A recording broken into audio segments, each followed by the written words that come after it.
Hello my dear students, welcome to my YouTube channel. ನಾನು ನಿಮ್ಮ ಲಕ್ಷ್ಮಿ ಎಚ್.ಎಸ್. ವಿದ್ಯಾರ್ಥಿಗಳೇ, ನಿನ್ನೆ ವಿಡಿಯೋದಲ್ಲಿ ನಾವು ಭಾಗ 2ರಲ್ಲಿ ರಾಜ್ಯ ಮಟ್ಟದ ವಿಜ್ಞಾನ ಪ್ರಶ್ನೆ ಪತ್ರಿಕೆಯ ರಾಸಾಯನ ವಿಜ್ಞಾನ ಅಂದರೆ ಪಾರ್ಟ್ ಬಿ ಅನ್ನು ಸಾಲ್ವ್ ಮಾಡ್ತಾ ಹೋಗಿದ್ವಿ. ಇವತ್ತಿನ ಈ ಒಂದು ವಿಡಿಯೋದಲ್ಲಿ ಕೊನೆಯ ಭಾಗವಾದಂತಹ ಜೀವ ವಿಜ್ಞಾನದ ಪ್ರಶ್ನೆಗಳನ್ನು ನಾವೇನು ಮಾಡೋಣ, ಡಿಸ್ಕಸ್ ಮಾಡ್ತಾ ಹೋಗೋಣ. ಸ್ಟೂಡೆಂಟ್ಸ್, ಈ ವಿಡಿಯೋ ನಿಮಗೆ ಇಷ್ಟ ಆದಲ್ಲಿ ಲೈಕ್ ಮಾಡಿ, ಶೇರ್ ಮಾಡಿ, ತಪ್ಪದೆ ಈ ನನ್ನ ಚಾನಲನ್ನು ಸಬ್ಸ್ಕ್ರೈಬ್ ಮಾಡಿ ಅಂತ ಹೇಳ್ತಾ ನಾವು ಮುಂದಿನ ಪ್ರಶ್ನೆಗಳನ್ನು ಈಗೇನು ಮಾಡೋಣ, ನೋಡ್ತಾ ಹೋಗೋಣ. ಪ್ರಶ್ನೆ ಪತ್ರಿಕೆಯಲ್ಲಿ ಕೊನೆಯ ಭಾಗವಾದಂಥ ಪಾರ್ಟ್ ಸಿ ಅಂದರೆ ಭಾಗ ಸಿಯಲ್ಲಿ ಜೀವ ವಿಜ್ಞಾನ ವಿಭಾಗದ 11ನೇ ಮೇನಲ್ಲಿ 27ನೇ ಪ್ರಶ್ನೆ ಏನಿದೆ ಅಂತ ನೋಡಿ. ಜೈವಿಕ ಸಂವರ್ಧನೆಯನ್ನು ಉಂಟು ಮಾಡುವ ಜೈವಿಕ ವಿಘಟನೆಗೆ ಒಳಗಾಗದ ವಸ್ತು. ಅಂದರೆ ಇದು ಮಲ್ಟಿಪಲ್ ಚಾಯ್ಸ್ ಕ್ವಶನ್ಸು. 2 ಕ್ವಶನ್ಸ್ಗಳಿದ್ದಾವೆ ಇಲ್ಲಿ. ಒಂದು ಕ್ವಶನಿಗೆ 1 ಅಂಕ, ಟೋಟಲ್ ಆಗಿ 2 ಮಾರ್ಕ್ಸ್. ಜೈವಿಕ ಸಂವರ್ಧನೆ ಉಂಟು ಮಾಡುವ ಜೈವಿಕ ವಿಘಟನೆಗೆ ಒಳಗಾಗದ ವಸ್ತು ಅಂದರೆ ಕಾಮನ್ ಆಗಿ ವಿದ್ಯಾರ್ಥಿಗಳು ಏನು ಮಾಡಿದ್ದೀರಾ ಅಂತಂದರೆ, ಸುಮಾರಷ್ಟು ಜನ ವಿದ್ಯಾರ್ಥಿಗಳು ಪರೀಕ್ಷೆಯಲ್ಲಿ ಪ್ಲಾಸ್ಟಿಕ್ ಅಂತ ಹೇಳಿ ಹಾಕಿಟ್ಟಿದ್ದಾರೆ. ಇದು ಕೇವಲ ಜೈವಿಕ ವಿಘಟನೆಗೆ ಒಳಗಾಗದ ವಸ್ತು ಅಂದರೆ ಪ್ಲಾಸ್ಟಿಕ್ ಅಂತ ಬರೆದ್ರೆ ಸರಿ ಇತ್ತು. ಆದರೆ ಜೈವಿಕ ಸಂವರ್ಧನೆಯಲ್ಲಿ ಅಂತ ಹೇಳಿ ಕೇಳಿದ್ದಾರೆ, ಅಂದರೆ ಕೆಮಿಕಲ್ಸ್ಗೆ ಸಂಬಂಧಪಟ್ಟಂತೆ. ಅದಕ್ಕೋಸ್ಕರ ನಾವೇನು ಮಾಡಬೇಕು, ಆಪ್ಷನ್ ಎ ಪ್ಲಾಸ್ಟಿಕ್ ಅಲ್ಲ, ಆಪ್ಷನ್ ಸಿ ಗಾಜು ಅಲ್ಲ, ಆಪ್ಷನ್ ಡಿ ಟೆಪ್ಲಾನ್ ಕೂಡ ಅಲ್ಲ. ಹಾಗಿದ್ರೆ ಆಪ್ಷನ್ ಯಾವುದು? B DDT. ಇದು ನಿಮ್ಮ ಹೊಲಗಳಲ್ಲಿ ಬಳಸುವಂತಹ ಒಂದು ರಾಸಾಯನಿಕ ವಸ್ತು ಅಲ್ವಾ. DDT is a right answer. ಇನ್ನು 28ನೇ ಕ್ವಶನ್ ಏನಿದೆ ನೋಡಿ. ಕಪ್ಪು ಬಣ್ಣದ ಗಂಡು ಇಲಿ ಮತ್ತು ಕಂದು ಬಣ್ಣದ ಹೆಣ್ಣು ಇಲಿಗಳಿಂದ F1 ಪೀಳಿಗೆಯಲ್ಲಿ ಪಡೆದ ಮರಿ ಇಲಿಗಳು ಕಂದು ಬಣ್ಣದ್ದಾಗಿವೆ. ಆಗ F1 ಸಂತತಿಯ ಜೀನ್ ನಮೂನೆಯು ಯಾವುದು ಅಂತ ಹೇಳಿ ಕೇಳಿದ್ದಾರೆ. ಕಪ್ಪು ಬಣ್ಣದ ಅಂತ ಅಂದರೆ ಬ್ಲ್ಯಾಕ್, ಕ್ಯಾಪಿಟಲ್ ಲೆಟರ್ ಬಿ ಅಂತ ತಗೊಳ್ತೇವೆ. ಇನ್ನು ಕಂದು ಬಣ್ಣವನ್ನು ನಾವು ಸ್ಮಾಲ್ ಲೆಟರ್ ಬಿ ಅಂತ ಹೇಳಿ ತಗೊಳ್ತಾ ಇದ್ದೇವೆ. ಹಾಗಾಗಿ ಇವೆರಡನ್ನು ಕ್ರಾಸ್ ಮಾಡಿದಾಗ ನಮಗೇನು ಸಿಗುತ್ತೆ? F1 ತಳಿಯಲ್ಲಿ BB, capital B small B, capital B small B, B B. ಹಾಗಾದರೆ ಇದು ಪ್ಯೂರ್ ಆಗಿ ಏನಾಗಿರ್ತವೆ? ಕಪ್ಪು ಬಣ್ಣವನ್ನು ಹೊಂದಿರ್ತವೆ ಇಲಿಗಳು. ಇಲ್ಲಿ ಪ್ಯೂರ್ ಆಗಿ ಏನಾಗಿರ್ತವೆ? ಕಂದು ಬಣ್ಣವನ್ನು ಹೊಂದಿರ್ತವೆ. ಅವ್ರು ಕೇಳ್ತಾರದೇನು? ಕಪ್ಪು ಬಣ್ಣದ ಗಂಡು ಇಲಿ ಹಾಗೂ ಕಂದು ಬಣ್ಣದ ಹೆಣ್ಣು ಇಲಿಗಳಿಂದ F1 ಪೀಳಿಗೆಯಲ್ಲಿ ಪಡೆದ ಮರಿ ಇಲಿಗಳು ಕಂದು ಬಣ್ಣದ್ದಾಗಿವೆ ಅಂತ ಹೇಳಿ ಹೇಳಿದ್ದಾರೆ. ಆಗ F1 ಸಂತತಿಯ ಜೀನ್ ತಳಿ ನಮೂನೆಯು ಯಾವುದಾಗಿರ್ಬೋದು? ಕೊಟ್ಟರೆ ಈ ಆಪ್ಷನ್ ಕೊಡಬೇಕಿತ್ತು, BB ಸ್ಮಾಲ್ ಲೆಟರ್ ಬಿ. ಎಲ್ಲಾದರೂ ಇದೆಯಾ ಇಷ್ಟು ಆಪ್ಷನಲ್ಲಿ? ಇಲ್ವಲ್ಲ. ಹಾಗಾದರೆ ಇನ್ನು ಉಳಿದಿರೋದು ಯಾವುದು? Capital letter B small letter B. ಹಾಗಾದರೆ ಯಾವ ಆಪ್ಷನ್ ಇದೆ ಇಲ್ಲಿ? Yes, option A is a right answer. ಇದಲ್ಲ, ಸಿ ಅಲ್ಲ, ಬಿ ಅಲ್ಲ, ಡಿನೂ ಕೂಡ ಅಲ್ಲ. ಅಂದರೆ ಇದರಲ್ಲಿ ಬ್ಲ್ಯಾಕ್ ಕಪ್ಪು ಬಣ್ಣದ ಇಲಿಗಳನ್ನು ಸೂಚಿಸ್ತಾ ಇದೆ F1 ಪೀಳಿಗೆ. ಆದರೆ ಇಲ್ಲಿ ಮಾತ್ರ ಏನಾಗಿದೆ? ಕಂದು ಬಣ್ಣದ ಇಲಿಗಳನ್ನು ಸೂಚಿಸ್ತಾ ಇದೆ. ಇನ್ನು 12ನೇ ಮೇನಲ್ಲಿ ಟೋಟಲ್ ಆಗಿ 2 ಪ್ರಶ್ನೆಗಳಿದ್ದಾವೆ. ಒಂದು ಪ್ರಶ್ನೆಗೆ 1 ಅಂಕವನ್ನು ನಿಗದಿಪಡಿಸಿದ್ದಾರೆ. ಹಾಗಾದರೆ ಆ 29ನೇ ಕ್ವಶನ್ ಏನಿದೆ ನೋಡಿ ವಿದ್ಯಾರ್ಥಿಗಳೇ. ಅಸುರಕ್ಷಿತ ಲೈಂಗಿಕ ಸಂಪರ್ಕದಿಂದ ಹರಡುವ ಯಾವುದಾದರೂ 2 ವೈರಸ್ನ ಸೋಂಕುಗಳನ್ನು ಹೆಸರಿಸಿರಿ ಅಂತ ಹೇಳಿ ಕೊಟ್ಟಿದ್ದಾರೆ. ವೈರಸ್ನಿಂದ ಹರಡಬೇಕಂತೆ, ಜೊತೆಗೆ ಇದೇನಾಗಿದೆ? ಅಸುರಕ್ಷಿತ ಲೈಂಗಿಕ ಸಂಪರ್ಕದಿಂದ ಹರಡುವ ಯಾವುದಾದರೂ 2 ವೈರಸ್ನ ಸೋಂಕುಗಳು.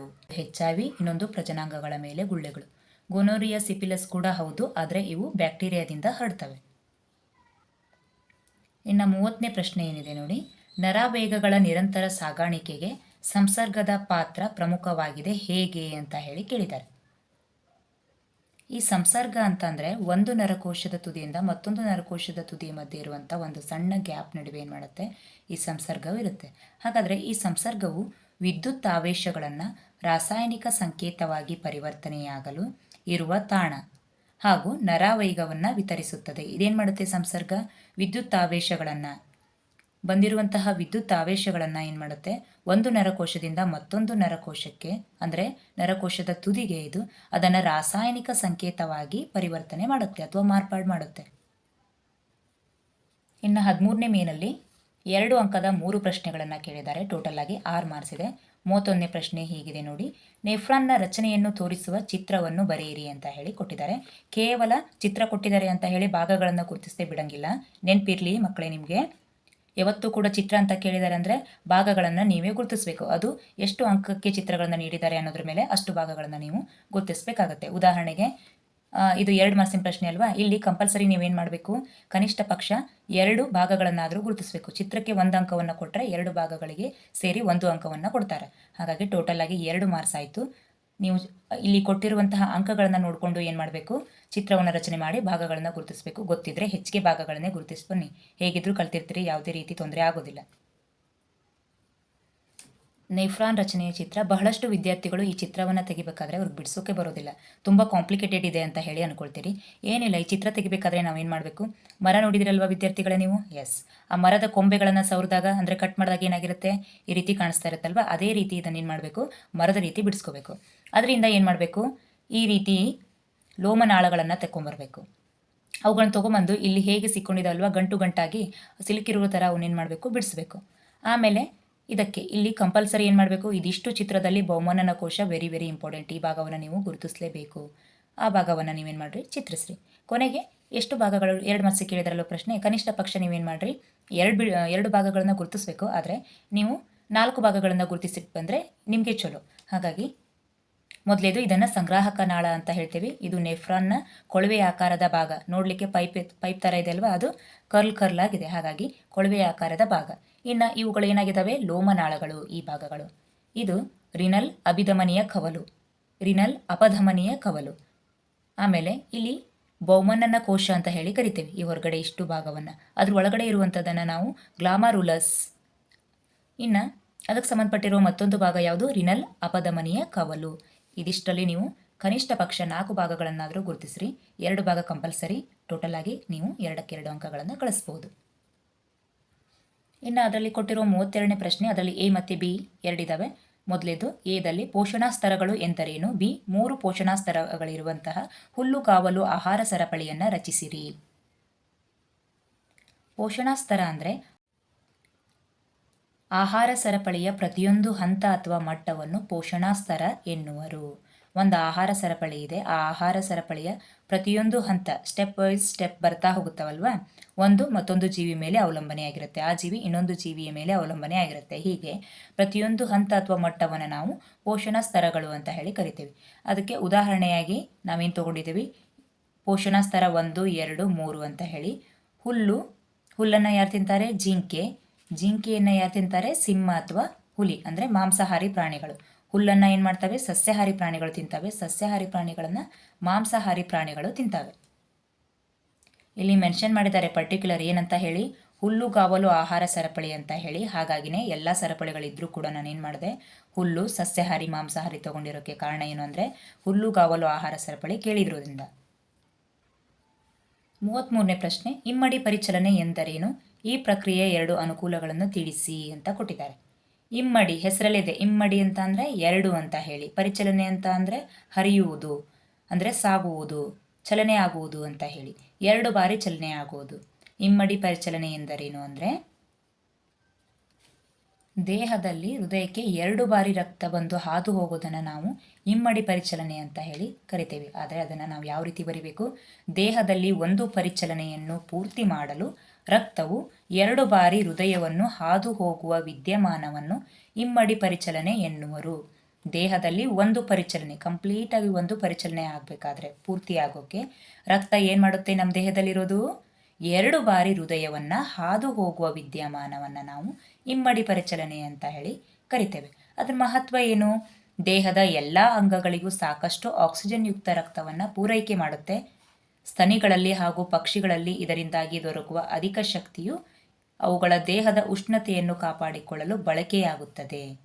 ಇಲ್ಲೇನು ಮಾಡುತ್ತೆ, ಎಲ್ಲ ಅಂಗಗಳಿಗೂ ಸಾಕಷ್ಟು ಪ್ರಮಾಣದ ಆಕ್ಸಿಜನನ್ನು ಇದು ಒದಗಿಸುತ್ತೆ. ಜೊತೆಗೆ ಸ್ತನಿಗಳಲ್ಲಿ ಅಂದರೆ ನಾವು ಸೇರಿದ್ವಿ ಅದರಲ್ಲಿ, ಹಾಗೂ ಪಕ್ಷಿಗಳಲ್ಲಿ ಬಿಸಿ ರಕ್ತ ಪ್ರಾಣಿಗಳು ಅಂತ ಏನು ಹೇಳಿ ಕರಿತೇವಲ್ವ, ಅದರಲ್ಲಿ ಅಧಿಕ ಶಕ್ತಿ ಅವುಗಳು ಏನು ಮಾಡ್ತವೆ, ದೇಹದ ಉಷ್ಣತೆಯನ್ನು ಕಾಪಾಡಿಕೊಳ್ಳೋಕ್ಕೆ ಇದು ಇಮ್ಮಡಿ ಪರಿಚಲನೆ ಸಹಾಯ ಮಾಡುತ್ತೆ. ಇನ್ನು 3ನೇ ಪಾಯಿಂಟ್ ಏನಿದೆ, ಇದರಿಂದ ಆಕ್ಸಿಜನ್ ರಹಿತ ರಕ್ತ ಏನು ಮಾಡುತ್ತೆ, ಮರಳಿ ಶ್ವಾಸಕೋಶಗಳಿಗೆ ಸಂಪೂರ್ಣವಾಗಿ ಬಂದು ಶೀಘ್ರವಾಗಿ ಇದು ಪೂರಿತಗೊಳಿಸಬಹುದಾಗಿದೆ. ಅಂದರೆ ಹೃದಯದಿಂದ ಪಂಪ್ ಮಾಡಿರುವಂಥ ಶುದ್ಧ ರಕ್ತ ದೇಹದ ಎಲ್ಲ ಭಾಗಗಳಿಗೂ ಹೋಗಿ ತಲುಪುತ್ತೆ. ಇನ್ನು ಅಲ್ಲಿಂದ ಎಲ್ಲ ಭಾಗಗಳಿಂದ ಅಶುದ್ಧ ರಕ್ತವನ್ನು ಇದೇನು ಮಾಡುತ್ತೆ, ಕಲೆಕ್ಟ್ ಮಾಡ್ಕೊಂಬಂದು ಹೃದಯಕ್ಕೆ ಕೊಟ್ಟು ಹೃದಯದಿಂದ ಮೂತ್ರಪಿಂಡಗಳು, ಕಿಡ್ನಿ ಅಂತ ಏನು ಹೇಳ್ತೇವಲ್ವ, ಅವುಗಳು ಏನು ಮಾಡ್ತವೆ, ರಕ್ತವನ್ನು ಶುದ್ಧೀಕರಿಸ್ತವೆ. ಹಾಗಾಗಿ ಈ ಇಮ್ಮಡಿ ಪರಿಚಲನೆ ಎನ್ನುವಂಥದ್ದು ಮಾನವನ ದೇಹದಲ್ಲಿ ಅಂದರೆ ಹೃದಯಕ್ಕೆ ಸಂಬಂಧಪಟ್ಟಂತೆ ಇದು ವೆರಿ ವೆರಿ ಇಂಪಾರ್ಟೆಂಟ್ ಆದಂತಹ ಪ್ರಕ್ರಿಯೆಯಾಗಿದೆ. ಇನ್ನು 14ನೇ ಮೇನಲ್ಲಿ ಈ ಕೆಳಗಿನ ಪ್ರಶ್ನೆಗಳಿಗೆ ಉತ್ತರಿಸಿ 3 ಅಂಕದ 3 ಪ್ರಶ್ನೆಗಳಿದ್ದಾವೆ. ಒಂದು ಪ್ರಶ್ನೆಗೆ 3 ಅಂಕ ಇದ್ದಾವೆ. 34ನೇ ಪ್ರಶ್ನೆ ನೋಡಿ, ಮಾನವನ ಮಿದುಳಿನ ರಚನೆಯನ್ನು ತೋರಿಸುವ ಚಿತ್ರವನ್ನು ಬರೆಯಿರಿ, ಕೆಳಗಿನ ಭಾಗಗಳನ್ನು ಗುರುತಿಸಿರಿ ಅಂತ ಹೇಳಿ ಕೊಟ್ಟಿದ್ದಾರೆ. ಟೋಟಲ್ 3 ಮಾರ್ಕ್ಸ್ ಇದೆ. ಇಲ್ಲಿ ಮಹಾಮಸ್ತಿಷ್ಕ ಕೊಟ್ಟಿದ್ದಾರೆ, ಅನುಮಸ್ತಿಷ್ಕ ಕೊಟ್ಟಿದ್ದಾರೆ. ಚಿತ್ರಕ್ಕೆ 1ರಿಂದ 1.5 ಮಾರ್ಕ್ಸ್ವರೆಗೂ ಅವ್ರು ಏನು ಮಾಡ್ಬೋದು, ನೀವು ಅಂದವಾಗಿ ಚಿತ್ರವನ್ನು ಬಿಡಿಸಿದರೆ ಮಿದುಳಿನ ಚಿತ್ರಕ್ಕೆ ಮಾತ್ರ 1ರಿಂದ 1.5 ಮಾರ್ಕ್ಸ್ ಕೊಡ್ಬೋದು. ಬಾಕಿ ಚಿತ್ರಗಳಿಗೆ 1 ಮಾರ್ಕ್ಸ್ ಮಾತ್ರ ಕೊಡ್ತಾರೆ. ಇನ್ನು ಮಹಾಮಸ್ತಿಷ್ಕ ಅನುಮಸ್ತಿಷ್ಕವನ್ನು ಸರಿಯಾಗಿ ಗುರುತಿಸಿದರೆ ನೀವು 3ಕ್ಕೆ 3 ಅಂಕಗಳನ್ನು ನೀವು ತಗೋಬೋದು. ಆದರೆ ನೆನಪಿರಲಿ, ಕೇವಲ ಇವೆರಡೇ ಭಾಗಗಳನ್ನು ಗುರುತಿಸಿಟ್ಟು ಬರಬೇಡ್ರಿ, ಉಳಿದ ಭಾಗಗಳನ್ನು ಕೂಡ ನೀವು ಕಲ್ತಿರ್ತೀರಿ, ಅವುಗಳನ್ನು ಕೂಡ ನೀವೇನು ಮಾಡಿರಿ, ಸರಿಯಾಗಿ ಗುರುತಿಸಿ. ಇದು ಮಾನವನ ಮೆದುಳಿನ ಚಿತ್ರ ಅಂದರೆ ಯಾರ್ದು ವಿದ್ಯಾರ್ಥಿಗಳ ಈ ಚಿತ್ರ? ಎಸ್, ನಮ್ಮ ಮೆದುಳು. ಇದು ಮಾನವನ ದೇಹದ ಮೆದುಳು. ಇದರಲ್ಲಿ ನೋಡ್ರಿ, ಮೊದಲೇದಾಗಿ ಏನಿದೆ, ಮೆದುಳು ಬಳ್ಳಿ ಇದೆ. ಚಿತ್ರವನ್ನು ಬಿಡಿಸೋಬೇಕಾದ್ರೂ ಕೂಡ ನೀವು ಏನು ಮಾಡಬಾರ್ದು, ಇದು ತುಂಬ ನಿಮಗೆ ಸಮಸ್ಯೆ ಅನಿಸುತ್ತೆ, ಬಿಡಿಸೋಕೆ ಕಷ್ಟ ಆಗುತ್ತೆ ಅಂತ ಹೇಳಿ ಅಂದ್ಕೊಳ್ಳೋದಿಲ್ಲ. ಮೊದಲೇನು ಮಾಡಬೇಕು, ಈ ಬಾರ್ಡರ್ ಲೈನ್ ಔಟರ್ ಲೇಯರನ್ನು ಹಾಕ್ಕೊಳ್ರಿ, 2-3 ಲೈನ್ ಹಾಕ್ಕೊಳ್ರಿ. ಒಳಗಡೆ ನೀವೇನು ಮಾಡ್ತೀರಿ, ಈಗ ಸಣ್ಣ ಕರಳುಗಳನ್ನು ಬಿಡಿಸ್ತಾ ಇರ್ತೀರಲ್ವಾ, ಸಣ್ಣ ಕಳ್ಳಿನ ಚಿತ್ರ, ದೊಡ್ಡ ಕಳ್ಳಿನ ಚಿತ್ರ, ಅದೇ ರೀತಿ ಇಲ್ಲೂ ಕೂಡ ತೆಗಿರಿ.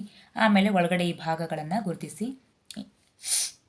ಮೊದಲೇದು ಮಿದುಳು ಬಳ್ಳಿ, ಆಮೇಲೆ ಇಲ್ಲಿ ಒಳಗಡೆ ಇರುವಂತಹ ಭಾಗ ಅನುಮಸ್ತಿಷ್ಕ, ಇದನ್ನು ನಾವು ಮೆಡುಲ್ಲಾ ಅಂತ ಹೇಳಿ ಕರಿತೇವೆ. ಫಾನ್ಸ್, ಪಿಟ್ಯುಟರಿ ಗ್ರಂಥಿ, ಹೈಪೋಥಲಾಮಸ್ ಇದು. ಇನ್ನು ಇದಿಷ್ಟು ಭಾಗವನ್ನು ಸೇರಿಸಿ ನಾವು ಮುಮ್ಮೆದುಳು ಅಂತ ಹೇಳಿ ಕರಿತೇವೆ. ಇಲ್ಲಿ ಇದು ಮಹಾಮಸ್ತಿಷ್ಕವಾಗಿದೆ. ಈ ಒಂದು ಮಿದುಳನ್ನು ಏನು ಸೇವ್ ಮಾಡುತ್ತಲ್ವ, ರಕ್ಷಣೆ ಮಾಡ್ತಿರುತ್ತಲ್ವ, ಅದಕ್ಕೆ ಅದ್ಯಾವುದು, ಕಪಾಲ, ತಲೆಬುರುಡೆ, ಇದು ಹೊರಗಡೆ ಇರುವಂತಹ ಭಾಗ, ಔಟರ್ ಲೇಯರ್. ಇನ್ನು ಮಧ್ಯದಲ್ಲಿರುವುದು ಮಧ್ಯ ಮೆದುಳು. ಇವಿಷ್ಟು ಭಾಗಗಳು ಏನಿದು ಮಿದುಳಿನ ವಿವಿಧ ಭಾಗಗಳು. ನಿಮ್ಮ ಪೇಪರಲ್ಲಿ ಯಾವ್ದಾವ್ದು ಕೊಟ್ಟಿದ್ದಾರೆ, ಮಹಾಮಸ್ತಿಷ್ಕ ಮತ್ತು ಅನುಮಸ್ತಿಷ್ಕ. ಮೊದಲಿಗೆ ಇವಕ್ಕೆ ಇಂಪಾರ್ಟೆನ್ಸ್ ಕೊಡಿ, ಇದಕ್ಕೆ ಫಸ್ಟ್ ಪ್ರಿಯಾರಿಟಿ ಕೊಟ್ಟು ಈ ಭಾಗಗಳನ್ನು ಗುರುತಿಸಿ, ಆಮೇಲೆ ನಿಮಗೆ ಗೊತ್ತಿರುವಂತಹ ಉಳಿದ ಭಾಗಗಳನ್ನು ಕೂಡ ಗುರುತಿಸಿ ಬನ್ನಿ ಕಡ್ಡಾಯವಾಗಿ. 35 ಪ್ರಶ್ನೆಯನ್ನು ನೋಡಿ. 35ನೇ ಪ್ರಶ್ನೆ, ದ್ಯುತಿಸಂಶ್ಲೇಷಣೆ ಕ್ರಿಯೆಯಲ್ಲಿ ಜರುಗುವ ಪ್ರಮುಖ ಘಟನೆಗಳನ್ನು ತಿಳಿಸಿ. ಈ ಕ್ರಿಯೆಯಲ್ಲಿ ಉತ್ಪತ್ತಿಯಾದ ಆಹಾರವು ಸಸ್ಯಗಳಲ್ಲಿ ಯಾವ ರೂಪದಲ್ಲಿ ಸಂಗ್ರಹವಾಗುತ್ತದೆ ಅಂತ ಕೊಟ್ಟಿದ್ದಾರೆ. ಮತ್ತೊಂದು ಕ್ವಶನ್ ಇದೆ, ಅದನ್ನು ನೋಡೋಣ. ಅದಕ್ಕೂ ಮೊದಲು ದ್ಯುತಿಸಂಶ್ಲೇಷಣೆ ಕ್ರಿಯೆಯಲ್ಲಿ ಜರುಗುವ ಪ್ರಮುಖ ಘಟನೆಗಳು ಅಂದರೆ ಮೊದಲು ದ್ಯುತಿಸಂಶ್ಲೇಷಣೆ ಕ್ರಿಯೆ ಆಗಲಿಕ್ಕೆ ಏನೇನು ಬೇಕು ಕಚ್ಚಾ ವಸ್ತುಗಳ ಅನ್ನೋದನ್ನು ಪಟ್ಟಿ ಮಾಡ್ಕೋಬೇಕು. ಅದಾದಮೇಲೆ ಆ ಕ್ರಿಯೆ ಹೇಗೆ ನಡೆಯುತ್ತೆ ಅನ್ನೋದನ್ನು ಬರಿಬೇಕು. ಕೊನೆಯದಾಗಿ ಅದಕ್ಕೊಂದು ಇಕ್ವೇಷನ್ ಇದೆ, ಆ ಇಕ್ವೇಷನ್ನು ಕೂಡ ನೀವೇನು ಮಾಡಬೇಕು, ಕಂಪಲ್ಸರಿ ಮೆನ್ಷನ್ ಮಾಡಲೇಬೇಕು. ಅದಾದಮೇಲೆ ಈ ಕ್ರಿಯೆಯಲ್ಲಿ ಉತ್ಪತ್ತಿಯಾದಂಥ ಆಹಾರವು ಸಸ್ಯಗಳಲ್ಲಿ ಯಾವ ರೂಪದಲ್ಲಿ ಸಂಗ್ರಹವಾಗುತ್ತೆ ಅನ್ನೋದನ್ನು ನಾವೀಗ ನೋಡೋಣ. ದ್ಯುತಿಸಂಶ್ಲೇಷಣೆ ಕ್ರಿಯೆಗೆ ಮೊದಲೇನು ಬೇಕು, ಎಲೆಗಳು ಬೇಕು. ಸಸ್ಯಗಳಲ್ಲಿರುವಂತಹ ಎಲೆಗಳ ಪತ್ರರಂಧ್ರ ಬೇಕು, ಜೊತೆಗೆ ಸೂರ್ಯನ ಬೆಳಕು, ವಾತಾವರಣದಲ್ಲಿರುವ ಕಾರ್ಬನ್ ಡೈಆಕ್ಸೈಡ್ ಹಾಗೂ ನೀರು, ಇವುಗಳನ್ನು ಬಳಸ್ಕೊಂಡು ಏನು ಮಾಡುತ್ತೆ ಅಂದರೆ ಗ್ಲೂಕೋಸ್ ಮತ್ತು ಆಕ್ಸಿಜನನ್ನು ಉತ್ಪತ್ತಿ ಮಾಡುತ್ತೆ. ಹಾಗಾದರೆ ಅದರಲ್ಲಿ ಜರುಗುವ ಘಟನೆಗಳು ಯಾವುದ್ಯಾವುದು? ಮೊದಲೇ ಪಾಯಿಂಟ್ ಏನಿದೆ, ಕ್ಲೋರೋಫಿಲ್ನಿಂದ, ಸಸ್ಯದ ಎಲೆಗಳಲ್ಲಿರುವಂತಹ ಕ್ಲೋರೋಫಿಲ್ನಿಂದ ಬೆಳಕಿನ ಶಕ್ತಿಯು ಹೀರುವಿಕೆ ಆಗುತ್ತದೆ.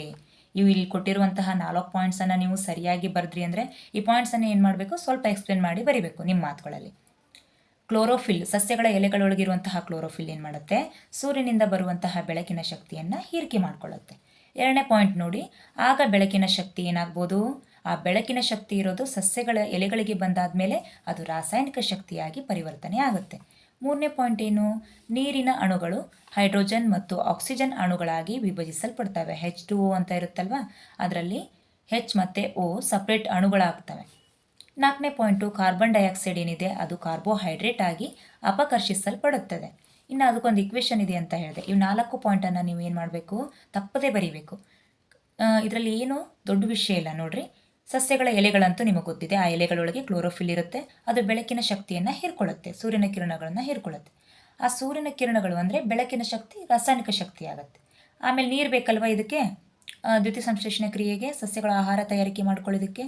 ಆ ನೀರು ಅದರಲ್ಲಿರುವಂತಹ ಹೈಡ್ರೋಜನ್, ಆಕ್ಸಿಜನ್, H2O ಅಣು ಏನಿತ್ತಲ್ವ, ಅದೇನಾಗ್ತಾ ಇದೆ, ಆ ಸಂಯುಕ್ತ ವಸ್ತು ಏನಿದೆ, ಹೈಡ್ರೋಜನ್, ಆಕ್ಸಿಜನ್ ಸಪ್ರೇಟ್ ಅಣುಗಳಾಗಿ ವಿಭಜಿಸಲ್ಪಡುತ್ತೆ.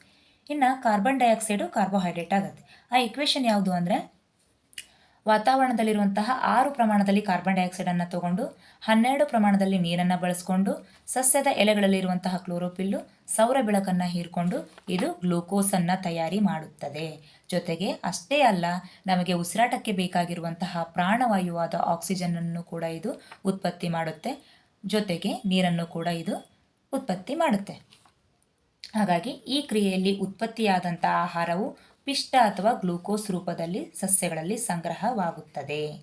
ಇದಿಷ್ಟು ಬರೆದ್ರಿ ಅಂತ ಅಂದರೆ ನಿಮಗೆ 3 ಮಾರ್ಕ್ಸಲ್ಲಿ ಎಲ್ಲೂ ಕೂಡ ಕಟ್ ಮಾಡೋಕ್ಕೆ ಅವಕಾಶ ಇಲ್ಲ. ಅಷ್ಟಕ್ಕಷ್ಟು ಮಾರ್ಕ್ಸ್ಗಳನ್ನು ನೀವು ಗಳಿಸ್ಬೋದು. ಈ ಇಕ್ವೇಷನ್ ಮಾತ್ರ ತಪ್ಪದೇ ಬರೀರಿ. ಈ ಇಕ್ವೇಷನ್ನೇ ಹೆಚ್ಚಿಗೆ ವೇಟೇಜ್ ಕೊಡೋದು. ನೀವು ಇಲ್ಲೆಲ್ಲ ಏನೇನು ಬರೆದ್ರಲ್ಲ ಅದಿಷ್ಟು ಈ ಒಂದೇ ಇಕ್ವೇಷನಲ್ಲಿದೆ. ಹಾಗಾಗಿ ಸರಿ ಮಾಡಿ ಇದನ್ನು ತೆಗಿರಿ. ಇನ್ನು ಅದರಲ್ಲೇ ಕ್ವಶನ್ ಏನಿದೆ, ಕೋಶ ದ್ರವ್ಯದಲ್ಲಿ ಗ್ಲೂಕೋಸ್ ಅಣುವಿನ ವಿಭಜನೆಯಿಂದ ಉತ್ಪತ್ತಿಯಾಗುವ ಉತ್ಪನ್ನವನ್ನು ಹೆಸರಿಸಿರಿ ಅಂತ ಕೊಟ್ಟಿದ್ದಾರೆ. ಇನ್ನು ಬಿ ಏನಿದೆ, ಮೈಟೋಕಾಂಡ್ರಿಯಾ ಮತ್ತು ಈಸ್ಟ್ ಕೋಶಗಳಲ್ಲಿ ನಡೆಯುವ ಉಸಿರಾಟ ಕ್ರಿಯೆಯ ವಿಧವನ್ನು ಹೆಸರಿಸಿರಿ. ಈ ಪ್ರಕ್ರಿಯೆಯಲ್ಲಿ ಉತ್ಪತ್ತಿಯಾಗುವ ಉತ್ಪನ್ನಗಳನ್ನು ಕೂಡ ತಿಳಿಸಿ ಅಂತ ಹೇಳಿದ್ದಾರೆ. ನಾನು ಹಿಂದಿನ ವಿಡಿಯೋದಲ್ಲಿ ಹೇಳಿದ್ದೆ. ಏನಂತ ಹೇಳಿದ್ದೆ, ಗ್ಲೂಕೋಸ್ ಪೈರುವೇಟ್ ಆಗುವಂತಹ ಸ್ಕಿಮ್ಯಾಟಿಕ್ ಡೈಗ್ರಾಮ್ ಇದೆ, ಅದರಲ್ಲಿ 1 ರಿಂದ 2 ಅಂಕಗಳು ಪಕ್ಕ ಅಂತ ಹೇಳಿ. ಆದರೆ ಬದಲಾಗಿ ಇದರಲ್ಲಿ ಏನು ಮಾಡಿದ್ದಾರೆ, 3 ಅಂಕದ ಪ್ರಶ್ನೆಯನ್ನು ಕೂಡ ಕೊಟ್ಟಿದ್ದಾರೆ. ನಿಮ್ಮ ಆ್ಯನ್ಯುವಲ್ ಎಕ್ಸಾಮ್ಗೂ ಕೂಡ ಏನು ಮಾಡ್ಬೋದು, 1 ರಿಂದ 2 ಅಂಕಗಳಂತೂ ಪಕ್ಕ ಕೊಡ್ತಾರೆ. ಏನಿಲ್ಲ ಅಂದರೂ 1 ಅಂಕ ಆದರೂ ಬಂದೇ ಬರುತ್ತೆ. ಹಾಗಾಗಿ ಸರಿ ಮಾಡಿ ಆ ಡೈಗ್ರಾಮ್ ಅನ್ನೋಕ್ಕಿಂತ ಅದು ಆ್ಯರೋ ಮಾರ್ಕ್ ಇರುವಂಥ ಸ್ಕಿಮ್ಯಾಟಿಕ್ ಏನೇನು ಉತ್ಪನ್ನಗಳು ಉತ್ಪತ್ತಿ ಆಗ್ತವೆ ಅಂತ ಹೇಳಿ ಅದನ್ನು ಸರಿ ಮಾಡಿ ನೀವು ಕಲೀರಿ. ಗ್ಲೂಕೋಸ್ ಏನು ಮಾಡುತ್ತೆ ಅಂತ ಅಂದರೆ ಕೋಶ ರಸದಲ್ಲಿ ಪೈರುವೇಟ್ ಆಗಿ ಪರಿವರ್ತನೆ ಆಗುತ್ತೆ. ಅದರಲ್ಲಿ 3 ಕಾರ್ಬನ್ ಅಣುಗಳು ಇರ್ತವೆ. ನೀವು ಕಲಿಬೇಕಾದ್ರೆ ಪ್ರತಿಯೊಂದು ಪಾಯಿಂಟನ್ನು ಕೂಡ ಬಿಡದೇ ಕಲಿಬೇಕು. ಅದರಲ್ಲಿ ಅದಿಷ್ಟು ಸ್ಕಿಮ್ಯಾಟಿಕ್ ಡೈಗ್ರಾಮಲ್ಲಿ ಯಾವುದನ್ನು ಕೇಳ್ತಾರೆ ಅಂತ ಹೇಳಿ ಕೂಡ ಗೊತ್ತಿಲ್ಲ. ಯಾವುದನ್ನಾದರೂ ಕೂಡ ಹಾಕ್ಬೋದು. ಇನ್ನು ಕೆಳಗಡೆ ಇದನ್ನೇನು ಮಾಡ್ಕೋಬೇಕು, ನೀವು ಈ ರೀತಿ 3 ಕಾಲಮ್ಗಳನ್ನು ಮಾಡಿಕೊಂಡು ಬರಿಬೇಕು. ಉಸಿರಾಟದ ಸ್ಥಳ, ಎಲ್ಲಾಗುತ್ತೆ ಉಸಿರಾಟ ಅಂತೇಳಿ, ಉಸಿರಾಟದ ವಿಧ, ಉತ್ಪತ್ತಿಯಾಗುವ ಉತ್ಪನ್ನ. ಅವ್ರು ಮೆನ್ಷನ್ ಮಾಡಿದ್ದಾರೆ ವಾಯುವಿಕೆ ಉಸಿರಾಟ, ಅವಾಯುವಿಕೆ ಉಸಿರಾಟದಲ್ಲಿ ಯಾವ ರೀತಿ ಉತ್ಪನ್ನಗಳು ಅಂತ ಹೇಳಿ. ಮೊದಲೇದಾಗಿ ವಾಯುವಿಕೆ ಉಸಿರಾಟ ನಡೆಯೋದೆಲ್ಲಿ, ಮೈಟೋಕಾಂಡ್ರಿಯಾದಲ್ಲಿ. ಹಾಗಾಗಿ ಅದನ್ನು ವಾಯುವಿಕೆ ಉಸಿರಾಟ ಅಂತವೆ. ಇಲ್ಲಿ ಆಕ್ಸಿಜನ್ ಬೇಕಾಗಿರೋದ್ರಿಂದ ಇದನ್ನು ವಾಯುವಿಕೆ ಉಸಿರಾಟ. ಇಲ್ಲಿ ಯಾವ ರೀತಿ ಉತ್ಪತ್ತಿಯಾಗುತ್ತೆ, ಒಂದು ಕಾರ್ಬನ್ ಡೈಆಕ್ಸೈಡು, ಮತ್ತೊಂದು ನೀರು. ಇನ್ನು ಅವಾಯುವಿಕೆ ಉಸಿರಾಟ ಹೆಸರಲ್ಲೇ ಇದೆ, ಅವಾಯುವಿಕೆ. ಇಲ್ಲಿ ಆಕ್ಸಿಜನ್ ಇದ್ದರೆ ಇಲ್ಲಿ ಆಕ್ಸಿಜನ್ ಇರೋದಿಲ್ಲ, ಆಕ್ಸಿಜನ್ ರಹಿತ. ಹಾಗಾಗಿ ಅದು ನಡೆಯೋದೆಲ್ಲಿ, ಈಸ್ಟ್ ಅಂತ ಜೀವಿಗಳಲ್ಲಿ. ಯಾವುದರಲ್ಲಿ, ಈಸ್ಟ್ ಅಂತ ಜೀವಿಗಳಲ್ಲಿ. ಹಾಗಾದರೆ ಅದರ ಉತ್ಪನ್ನ ಏನಿದೆ, ಎಥನಾಲ್ ಪ್ಲಸ್ ಕಾರ್ಬನ್ ಡೈಆಕ್ಸೈಡ್. ಜೊತೆಗೆ ಏನಾಗುತ್ತೆ, ಶಕ್ತಿ ಕೂಡ ಬಿಡುಗಡೆ ಆಗುತ್ತೆ. ಎರಡರಲ್ಲೂ ಕೂಡ ಮೈಟೋಕಾಂಡ್ರಿಯಾ ಹಾಗೂ ಈಸ್ಟ್ ಎರಡರಲ್ಲೂ ಕೂಡ ಶಕ್ತಿ ಬಿಡುಗಡೆ ಆಗುತ್ತೆ. ಹಾಗಾದರೆ ಉತ್ಪನ್ನಗಳು ಯಾವುದು, ಒಂದು ಕಾರ್ಬನ್ ಡೈಆಕ್ಸೈಡ್, ನೀರು, ಶಕ್ತಿ. ಮೈಟೋಕಾಂಡ್ರಿಯಾದಲ್ಲಾದರೆ ಅದು ವಾಯುವಿಕೆ ಉಸಿರಾಟದಲ್ಲಿ. ಇನ್ನು ಅವಾಯುವಿಕೆ ಉಸಿರಾಟ ಈಸ್ಟ್ ಅಂತ ಜೀವಿಗಳಲ್ಲಿ ಎಥನಾಲ್, ಕಾರ್ಬನ್ ಡೈಆಕ್ಸೈಡ್, ಶಕ್ತಿ ಬಿಡುಗಡೆ ಆಗುತ್ತೆ. ಇನ್ನು 36ನೇ ಪ್ರಶ್ನೆ ಏನಿದೆ ನೋಡಿ, ಕೆಳಗೆ ಕೊಟ್ಟಿರುವ ಗ್ರಂಥಿಗಳು ಸ್ರವಿಸುವ ಹಾರ್ಮೋನ್ಗಳನ್ನು ಹೆಸರಿಸಿರಿ, ಅವುಗಳ ಕಾರ್ಯಗಳನ್ನು ಬರೆಯಿರಿ. ಮೊದಲೇದು ಥೈರಾಯ್ಡ್ ಗ್ರಂಥಿ, ಅಡ್ರಿನಲ್ ಗ್ರಂಥಿ, ಮೆದೋಜಿರಕ ಗ್ರಂಥಿ. ಥೈರಾಯ್ಡ್ ಗ್ರಂಥಿಯು ಥೈರಾಕ್ಸಿನ್ ಹಾರ್ಮೋನನ್ನು ಉತ್ಪತ್ತಿ ಮಾಡುತ್ತೆ. ಅಡ್ರಿನಲ್ ಗ್ರಂಥಿ ಅಡ್ರಿನಲ್ ಹಾರ್ಮೋನನ್ನು ಉತ್ಪತ್ತಿ ಮಾಡುತ್ತೆ. ಮೆದೋಜಿರಕ ಗ್ರಂಥಿ ಇನ್ಸುಲಿನ್ ಮತ್ತು ಗ್ಲುಕಗಾನ್ ಎನ್ನುವಂತಹ 2 ರೀತಿಯಾದಂತಹ ಹಾರ್ಮೋನ್ಗಳನ್ನು ಉತ್ಪತ್ತಿ ಮಾಡುತ್ತೆ. ಈ ರೀತಿ ಪ್ರಶ್ನೆಗಳನ್ನು ನಿಮಗೆ ಪರೀಕ್ಷೆಯಲ್ಲಿ ಕೊಟ್ಟರೆ ನೀವೇನು ಮಾಡಬೇಕು, 3 ರೀತಿಯಾದಂಥ ಕಾಲಮ್ಗಳನ್ನು ಹಾಕ್ಕೊಂಡು ಇದೇ ರೀತಿ ಫಾರ್ಮೆಟಲ್ಲಿ ಬರೀಬೇಕು. ಯಾಕಂದರೆ ಇಷ್ಟೆಲ್ಲ ನೀವೇನು ಮಾಡ್ತೀರಿ, ಒಂದ್ರ ಮುಂದೆ ಒಂದು ಬರ್ಕೊಳ್ತಾ ಹೋಗ್ತೀರಿ. ಹಾಗೆ ಹುಡುಕ್ತಾ ಕೂರಷ್ಟು ಪೇಷನ್ಸ್ ಇರೋದಿಲ್ಲ ವ್ಯಾಲ್ಯೂಯೇಷನ್ ಮಾಡೋರಿಗೆ. ನೀವು ಈ ರೀತಿ ಬರೆದ್ರೆ ಅವ್ರಿಗೆ ಬೇಕಾಗಿರುವಂತಹ ಮೇನ್ ಹೈಲೈಟ್ಸ್ ಎಲ್ಲ ಕಾಣಿಸುತ್ತೆ. ನಿಮಗೆ ಎಲ್ಲೂ ಮಾರ್ಕ್ಸ್ ಕಟ್ ಮಾಡದೆ ಎಷ್ಟು ಮಾರ್ಕ್ಸ್ ಇರುತ್ತೋ ಅಷ್ಟು ಮಾರ್ಕ್ಸನ್ನು ಕೊಟ್ಬಿಡ್ತಾರೆ. ಮೊದಲೇದು ಥೈರಾಯ್ಡ್ ಗ್ರಂಥಿ ಥೈರಾಕ್ಸಿನ್ ಹಾರ್ಮೋನ್ ಉತ್ಪತ್ತಿ ಮಾಡೋದ್ರ ಕಾರ್ಯ ಏನು ಅಂದರೆ ದೇಹದ ಬೆಳವಣಿಗೆಗಾದಂತಹ ಚಯಾಪಚಯ ಕ್ರಿಯೆಯನ್ನು ನಿಯಂತ್ರಣ ಮಾಡೋದು. ಅಷ್ಟೇ ಅಲ್ಲದೆ ಗಳಗಂಡ ರೋಗ ಉಂಟಾಗುವ ಸಾಧ್ಯತೆಯನ್ನು ಕೂಡ ಇದು ತಡೆಗಟ್ಟುತ್ತೆ. ಇನ್ನು ಅಡ್ರಿನಲ್ ಗ್ರಂಥಿ ಅಡ್ರಿನಾಲಿನ್ ಹಾರ್ಮೋನು, ಇದನ್ನು ನಾವು ತುರ್ತು ಪರಿಸ್ಥಿತಿಯ ಹಾರ್ಮೋನ್, ಎಮರ್ಜೆನ್ಸಿ ಹಾರ್ಮೋನ್ ಅಂತ ಹೇಳಿ ಕರಿತೇವೆ. ಈ ಹಾರ್ಮೋನ್ ಏನು ಮಾಡುತ್ತೆ ಅಂದರೆ ನಮ್ಮ ದೇಹ ಯಾವುದೋ ಒಂದು ತುರ್ತು ಪರಿಸ್ಥಿತಿ ಸಂದರ್ಭಕ್ಕೆ ಒಳಗಾದಾಗ ದೇಹದ ಒತ್ತಡವನ್ನು ಆಟೋಮೆಟಿಕ್ಕಾಗಿ ಇದೇನು ಮಾಡುತ್ತೆ, ಕಡಿಮೆ ಮಾಡುತ್ತೆ. ಆ ಒಂದು ಒತ್ತಡವನ್ನು, ಆ ಪರಿಸ್ಥಿತಿಯನ್ನು ಎದುರಿಸಲಿಕ್ಕೆ ಸಜ್ಜುಗೊಳಿಸುತ್ತೆ, ದೇಹವನ್ನು ಅಣಿ ಮಾಡುತ್ತೆ. ಇನ್ನು 3ನೇದು ಮೆದೋಜಿರಕ ಗ್ರಂಥಿ, ಇದು ಇನ್ಸುಲಿನ್ ಹಾರ್ಮೋನನ್ನು ಉತ್ಪತ್ತಿ ಮಾಡುತ್ತೆ. ಈ ಇನ್ಸುಲಿನ್ ಹಾರ್ಮೋನ್ನ ಕೆಲಸ ಅಥವಾ ಕಾರ್ಯ ಏನು ಅಂದರೆ ರಕ್ತದಲ್ಲಿನ ಸಕ್ಕರೆಯ ಮಟ್ಟವನ್ನು ಇದು ನಿಯಂತ್ರಿಸುತ್ತದೆ. ಅದರಲ್ಲಿ ಮತ್ತೊಂದಿದೆ ಕ್ವಶನ್ನು, ಸಸ್ಯಗಳಲ್ಲಿ ಕಂಡುಬರುವ ಕೆಳಗಿನ ಅನುವರ್ತನಾ ಚಲನೆಗಳಿಗೆ ಒಂದೊಂದು ಉದಾಹರಣೆಯನ್ನು ಕೊಡಿ. ಮೊದಲೇದು ಗುರುತ್ವಾನುವರ್ತನೆ, ಜಲಾನುವರ್ತನೆ, ದ್ಯುತಿಯನುವರ್ತನೆ, ರಾಸಾಯನಿಕಾನುವರ್ತನೆ. ಗುರುತ್ವಾನುವರ್ತನೆ ಹೆಸರಲ್ಲೇ ಇದೆ. ಗುರುತ್ವ ಅಂದರೆ ಭೂಮಿ ಸಂಬಂಧಪಟ್ಟಿರೋದು. ಭೂಮಿಯ ಕಡೆಗೆ ಸಸ್ಯಗಳ ಬೇರುಗಳ ಬೆಳವಣಿಗೆಯಾಗುವುದನ್ನು ಗುರುತ್ವಾನುವರ್ತನೆ ಅಂತೀವಿ. ಭೂಮಿಯ ಕಡೆಗೆ ಸಸ್ಯಗಳ ಬೇರುಗಳು ಏನು ಮಾಡಬೇಕು, ಬೆಳಿಲಿಕ್ಕೆ ಸ್ಟಾರ್ಟ್ ಮಾಡಬೇಕು. ಅದನ್ನೇ ಗುರುತ್ವಾನುವರ್ತನೆ. ಇದನ್ನೇನು ಬಾಯ್ಪಟ್ಟು ಹಾಕಬೇಕನ್ನೋ ಹಾಗಿಲ್ಲ. ಹೆಸರಲ್ಲೇ ಏನಿದೆ ಅದರ ಅರ್ಥ ಇದೆ. ನೀವು ಇದನ್ನು ಸರಿ ಮಾಡಿ ಅರ್ಥೈಸ್ಕೋಬೇಕಷ್ಟೆ. ಎರಡನೇದು ಜಲಾನುವರ್ತನೆ. ವಿದ್ಯಾರ್ಥಿಗಳ ಎರಡನೇದೇನಿದೆ, ಜಲಾನುವರ್ತನೆ. ಜಲ ಅಂದರೆ ನೀರಲ್ವಾ? ಹಾಗಿದ್ರೆ ಇವೇನು ಮಾಡ್ತವೆ, ನೀರಿನ ಕಡೆಗೆ ಸಸ್ಯಗಳ ಬೇರುಗಳ ಬೆಳವಣಿಗೆ. ಅಂತರ್ಜಲ ಮಟ್ಟದಲ್ಲಾಗಿರ್ಬೋದು ಅಥವಾ ನೀರು ಯಾವ ಕಡೆ ಇರುತ್ತಲ್ವ ಆ ಕಡೆ ಸಸ್ಯದ ಬೇರುಗಳು ಚಲಿಸಲಿಕ್ಕೆ ಪ್ರಾರಂಭ ಮಾಡ್ತವೆ. ಮೂರನೇದ್ದು ದ್ಯುತಿ ಅನುವರ್ತನೆ. ದ್ಯುತಿ ಅಂದರೆ ಬೆಳಕು. ಇವೇನು ಮಾಡ್ತವೆ, ಸೂರ್ಯನ ಬೆಳಕಿನ ಕಡೆಗೆ ಸಸ್ಯಗಳ ಕಾಂಡಗಳ ಬೆಳವಣಿಗೆ ಆಗಿರುತ್ತದೆ. ನೀವು ನೋಡಿರ್ಬೋದು ಕೆಲವೊಂದಿಷ್ಟು ಸಸ್ಯಗಳು ಏನು ಮಾಡ್ತವೆ, ಕೆಲವೊಂದಿಷ್ಟಲ್ಲ ಎಲ್ಲ ಸಸ್ಯಗಳು ಕೂಡ ಸೂರ್ಯನ ಬೆಳಕಿನ ಆಧಾರವಾಗಿ ಇಟ್ಕೊಂಡೇ ಬೆಳೆಯೋದು. ಯಾಕಾದ್ರೂ ಬೆಳಕು ಕಾಣದೇ ಇದ್ದರೆ ಅದೇನು ಮಾಡುತ್ತೆ, ಬೆಳಕು ಯಾವ ಕಡೆ ಇರುತ್ತಲ್ವ ಆ ಕಡೆ ಬಾಗುತ್ತೆ. ಹಾಗಾಗಿ ಎಷ್ಟೋ ಗಿಡಗಳು ಬಾಗಿರ್ತಾವಲ್ವ, ಅದಕ್ಕೆ ಕಾರಣ ಏನು, ಬೆಳಕು ಯಾವ ರೀತಿ ಯಾವ ಕಡೆಯಿಂದ ಬೀಳುತ್ತಲ್ವ ಆ ಕಡೆ ಅವೇನು ಮಾಡ್ತವೆ, ಬೆಳವಣಿಗೆಯನ್ನು ಹೊಂದುತ್ತಾ ಹೋಗ್ತವೆ. ನೇರಳಲ್ಲಿ ಗಿಡಗಳನ್ನ ಇಟ್ಟು ನೋಡಿ, ಅವು ಅಷ್ಟು ಸರಿಯಾಗಿ ಬೆಳವಣಿಗೆ, ಆ ಬೆಳಕು ಎಲ್ಲಿ ಜಾಸ್ತಿ ತಾಗುತ್ತೋ ಆ ಕಡೆ ಅವೇನು ಮಾಡ್ತವೆ, ವಾಲ್ತವೆ. ಹಾಗಾಗಿ ದ್ಯುತಿ ಅನುವರ್ತನೆ ಅಂದರೆ ಸೂರ್ಯನ ಬೆಳಕಿನ ಕಡೆಗೆ ಸಸ್ಯಗಳ ಕಾಂಡಗಳ ಬೆಳವಣಿಗೆಯನ್ನು ದ್ಯುತಿ ಅನುವರ್ತನೆ ಅಂತೀವಿ. ಇನ್ನು ರಾಸಾಯನಿಕ ಅನುವರ್ತನೆ, ಸಸ್ಯಗಳಲ್ಲಿ ಹೂಗಳಲ್ಲಿರುವಂತಹ ಅಂಡಾಣುಗಳು ಏನು ಮಾಡ್ತವೆ, ಈ ಅಂಡಾಣುಗಳ ಕಡೆಗೆ ಪರಾಗನಳಿಕೆಯ ಬೆಳವಣಿಗೆ ಆಗುವುದನ್ನು ರಾಸಾಯನಿಕ ಅನುವರ್ತನೆ ಅಂತೀವಿ.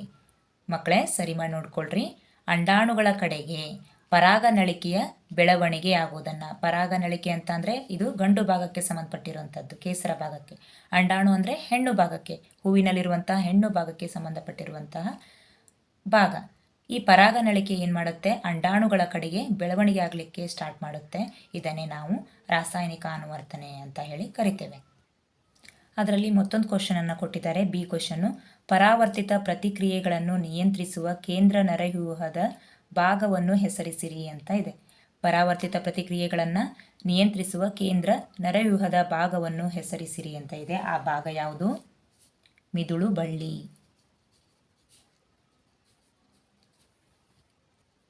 15ನೇ ಮೇನಲ್ಲಿ ಟೋಟಲ್ ಆಗಿ ಒಂದು ಪ್ರಶ್ನೆ ಇದೆ. ಆ ಒಂದು ಪ್ರಶ್ನೆಗೆ 4 ಅಂಕಗಳನ್ನು ಕೊಟ್ಟಿದ್ದಾರೆ. ಅದರಲ್ಲಿ ಎ ಬಿ 2 ಪ್ರಶ್ನೆಗಳನ್ನು ಕಾಣ್ಬೋದು. 37ನೇ ಪ್ರಶ್ನೆ, ಅದರಲ್ಲಿ ಎ, ಹಳದಿ ಬೀಜ ವೈ ಕ್ಯಾಪಿಟಲ್ ಲೆಟರು, ಅವುಗಳನ್ನು ಉತ್ಪಾದಿಸುವ ಬಟಾಣಿ ಸಸ್ಯವನ್ನು ಹಸಿರು ಬೀಜ ಅಂದರೆ ಸ್ಮಾಲ್ ಲೆಟರ್ ವೈ ಉತ್ಪಾದಿಸುವ ಬಟಾಣಿ ಸಸ್ಯದೊಂದಿಗೆ ಸಂಕರಣಗೊಳಿಸಲಾಗಿದೆ. F2 ಪೀಳಿಗೆಯಲ್ಲಿ ಉತ್ಪತ್ತಿಯಾಗುವ ಸಸ್ಯಗಳ ಫಲಿತಾಂಶವನ್ನು ತೋರಿಸುವ ಚಕ್ಕರ್ ಬೋರ್ಡ್ ಬರೆಯಿರಿ. ಉತ್ಪತ್ತಿಯಾದ ಸಸ್ಯಗಳ ವ್ಯಕ್ತರೂಪ ಅನುಪಾತ ಮತ್ತು ಜೀನ್ ನಮೂನೆ ಅನುಪಾತಗಳನ್ನು ಬರೆಯಿರಿ ಅಂತ ಹೇಳಿ ಕೊಟ್ಟಿದ್ದಾರೆ. ಮೊದಲೇದಾಗಿ ಏನು ಮಾಡ್ಕೋಬೇಕು, ಹಳದಿ ಬೀಜ ಅಂದರೆ ಕ್ಯಾಪಿಟಲ್ ಲೆಟರ್ ವೈ, ಇನ್ನು ಹಸಿರು ಬೀಜ ಸ್ಮಾಲ್ ಲೆಟರ್ ವೈ, ಇವೆರಡನ್ನೂ ಸೇರಿ ಸಂಕರಣಗೊಳಿಸ್ತಾ ಇದ್ದೇವೆ. ಅಲ್ಲಿ ನಮಗೊಂದು F1 ಜನ್ರೇಷನ್ ಸಿಕ್ತು. ಏನು ಸಿಕ್ತು ನೋಡಿ, ಇದನ್ನು ಯಾವುದೇ ರೀತಿಯಿಂದ ಕ್ರಾಸ್ ಮಾಡಿದರೂ ಕೂಡ ನಮಗೆ ಸಿಗೋದು ಯಾವುದು ಪ್ರಾಡಕ್ಟು, ಉತ್ಪನ್ನ ಏನಾಗಿರುತ್ತೆ, capital letter Y small letter Y. ಪ್ರಬಲತೆಯ ನಿಯಮದ ಆಧಾರದ ಮೇಲೆ ನಾವೇನು ಮಾಡ್ತೀವಿ, ಇಲ್ಲಿ ಕ್ಯಾಪಿಟಲ್ ಲೆಟರ್ ಯಾವುದಿದೆ ಆ ಬಣ್ಣವನ್ನು ಕನ್ಸಿಡರ್ ಮಾಡ್ತಾ ಇದ್ದೇವೆ. ಅದಕ್ಕೋಸ್ಕರ ಇದು ಹಳದಿ ಬೀಜ. ಇಲ್ಲಿ F1 ಜನ್ರೇಷನಲ್ಲಿ ಸಿಕ್ಕಿರೋದು ನಮಗೆ ಯಾವುದು, ಯಾವ ಥರದ ಬೀಜಗಳು ಸಿಕ್ಕಿದ್ದಾವೆ, ಹಳದಿ ಬೀಜಗಳು ಸಿಕ್ಕಿದ್ದಾವೆ. ಇಲ್ಲಿ F2 ಜನ್ರೇಷನಲ್ಲಿ ಏನು ಮಾಡ್ತಿದ್ದೀವಿ, ಅದೇ ಹಳದಿ ಬೀಜಗಳನ್ನು F1 ಜನ್ರೇಷನ್ನ ಆಧಾರವಾಗಿಟ್ಕೊಂಡು ನಾವಿಲ್ಲಿ ಲಿಂಗಾಣುಗಳನ್ನು ಬರಿತಾ ಇದ್ದೇವೆ. ಇಲ್ಲಿ ಯಾವುದಿದೆ, ಕ್ಯಾಪಿಟಲ್ ಲೆಟರ್ ವೈ ಹಳದಿ, ಸ್ಮಾಲ್ ಲೆಟರ್ ವೈ ಹಸಿರು. ಅದೇ ರೀತಿ ಇಲ್ಲಿ ಬರ್ಕೊಂಡಿದ್ದೇವೆ. ಇವೆರಡನ್ನು ಕ್ರಾಸ್ ಮಾಡ್ತಾ ಇದ್ದೇವೆ. ಕ್ರಾಸ್ ಮಾಡಿದಾಗ ನಮಗೇನು ಸಿಕ್ತು, ಕ್ಯಾಪಿಟಲ್ ಲೆಟರ್ ವೈ ಅಂದರೆ ಪ್ಯೂರ್ ಆಗಿ ಹಳದಿ ಬೀಜಗಳನ್ನು ಹೊಂದಿರೋದು. ಇನ್ನು ಇಲ್ಲೇನಿದೆ, capital letter Y small letter Y, ಇಲ್ಲೂ ಕೂಡ ಏನಾಗಿದೆ, ಹಳದಿ ಬೀಜವನ್ನೇ ಹೊಂದಿದೆ. ಯಾಕಂದರೆ ಪ್ರಬಲತೆ ನಿಯಮದ ಆಧಾರದ ಮೇಲೆ ಕ್ಯಾಪಿಟಲ್ ಲೆಟರ್ ಯಾವುದಿದೆ ಅದೇ ಬಣ್ಣವನ್ನು ನಾವು ಕನ್ಸಿಡರ್ ಮಾಡ್ತೀವಿ. ಇನ್ನು ಇಲ್ಲಿ ಸ್ಮಾಲ್ ಲೆಟರ್ ವೈ ಇದೆ, ಇಲ್ಲಿ ಕ್ಯಾಪಿಟಲ್ ಲೆಟರ್ ವೈ ಇದೆ. ಹಾಗಾಗಿ ಈ ರೀತಿ ಕೊಟ್ಟಾಗ ಏನು ಮಾಡ್ತೇವೆ, ಇದನ್ನು ಕ್ರಾಸ್ ಮಾಡಿದಾಗ ಮೊದಲು ಪ್ರಬಲತೆ ನಿಯಮಕ್ಕೆ ಅನುಗುಣವಾಗಿ ಕ್ಯಾಪಿಟಲ್ ಲೆಟರ್ ಬರ್ಕೊಂಡು ಆಮೇಲೆ ಸ್ಮಾಲ್ ಲೆಟ್ರನ್ನು ಬರಿತೇವೆ. ಅದೇ ರೀತಿ ಸ್ಮಾಲ್ ಲೆಟರ್ ವೈ ಇಲ್ಲೂ ಕೂಡ ಏನಾಗಿದೆ, ಹಳದಿ ಬೀಜ, ಇಲ್ಲೂ ಕೂಡ ಹಳದಿ ಬೀಜ, ಇಲ್ಲೂ ಕೂಡ ಹಳದಿ ಬೀಜ. ಇಲ್ಲಿ ಮಾತ್ರ ಏನು, ಹಸಿರು ಬೀಜ. ಇದು ಪ್ಯೂರವಾಗಿರುವಂಥ ಶುದ್ಧವಾಗಿರುವಂಥ ಹಸಿರು ಬೀಜ, ಶುದ್ಧವಾಗಿರುವಂಥ ಹಳದಿ. ಇವೆರಡರಲ್ಲಿ ಏನಾಗಿದೆ, ಪ್ರಬಲತೆ ನಿಯಮಕ್ಕೆ ಅನುಗುಣವಾಗಿದೆ. ಇನ್ನು ವ್ಯಕ್ತರೂಪ ಅನುಪಾತ ಕೇಳಿದ್ರೆ ಹಳದಿ ಹಸಿರು ಅಂತ ಹೇಳಿ ಕೊಟ್ಟಿದ್ದಾರೆ. ಈ ಕೊಟ್ಟಾಗ ಏನು ಮಾಡಬೇಕು ನಾವು ಅಂದರೆ, ಟೋಟಲ್ ಆಗಿ ಹಳದಿ ಇರುವಂತಹದ್ದು ಎಷ್ಟಿದ್ದಾವೆ, 1 2 3. ಹಸಿರು ಎಷ್ಟಿದೆ, 1 ಅಲ್ವಾ. ಇನ್ನು ಜೀನ್ ನಮೂನೆ ಅನುಪಾತ ಕೇಳಿದಾಗ ಏನು ಮಾಡಬೇಕು? ಶುದ್ಧವಾಗಿ ಹಳದಿರೋದೆಷ್ಟು? ಎಸ್, ಒಂದಲ್ವಾ? ಅದರಲ್ಲೇ ಮತ್ತೆ ಈ ರೀತಿ ಇರೋದೆಷ್ಟು? ಪ್ರಬಲತೆ ನಿಯಮಕ್ಕೆ ಅನುಗುಣವಾಗಿ 2. ಇನ್ನು ಶುದ್ಧವಾಗಿರುವಂಥ ಹಸಿರು ಎಷ್ಟಿದೆ? 1. ಹಾಗಾಗಿ ಜೀನ್ ನಮೂನೆ ಅನುಪಾತ 1:2:1 ಆದರೆ ವ್ಯಕ್ತರೂಪ ಅನುಪಾತ ಹಳದಿ ಹಸಿರಿಗೆ 3:1 ಇದೆ. ಪರ್ಟಿಕ್ಯುಲರ್ ಆಗಿ ವ್ಯಕ್ತರೂಪ ಅನುಪಾತ ಅಂದರೆ ಇದನ್ನೇ ಬರಿಬೇಕು, ಜೀನ್ ನಮೂನೆ ಅನುಪಾತ ಅಂದರೆ ಇದನ್ನೇ ಬರಿಬೇಕು. ಅದರಲ್ಲಿ ಬಿ ಪ್ರಶ್ನೆ ಏನಿದೆ ನೋಡಿ. ಮಾನವರಲ್ಲಿ ತಂದೆಯಿಂದ ಮಗುವಿಗೆ ಲಿಂಗ ನಿರ್ಧರಣೆಯಾಗುತ್ತದೆ ಹೇಗೆ? ಸಮರ್ಥಿಸಿರಿ ಅಂತ ಕೇಳಿದ್ದಾರೆ. ಈ ಕ್ವಶನ್ ಕೂಡ ಎವ್ರಿ ಟೈಮ್ ರಿಪೀಟ್ ಆಗಿರುವಂಥ ಕ್ವಶನ್ನು. ಪ್ರತಿ ಸಾರಿ ಕ್ವಶನ್ ಪೇಪರಲ್ಲಿ ಈ ಕ್ವಶನ್ ಹಾಕಿದ್ದಾರೆ. ಸೊ ಇದ್ರ ಮೇಲೆ ನೀವೇನು ಮಾಡಬೇಕು? ಜಾಸ್ತಿ ಫೋಕಸ್ ಮಾಡಿ.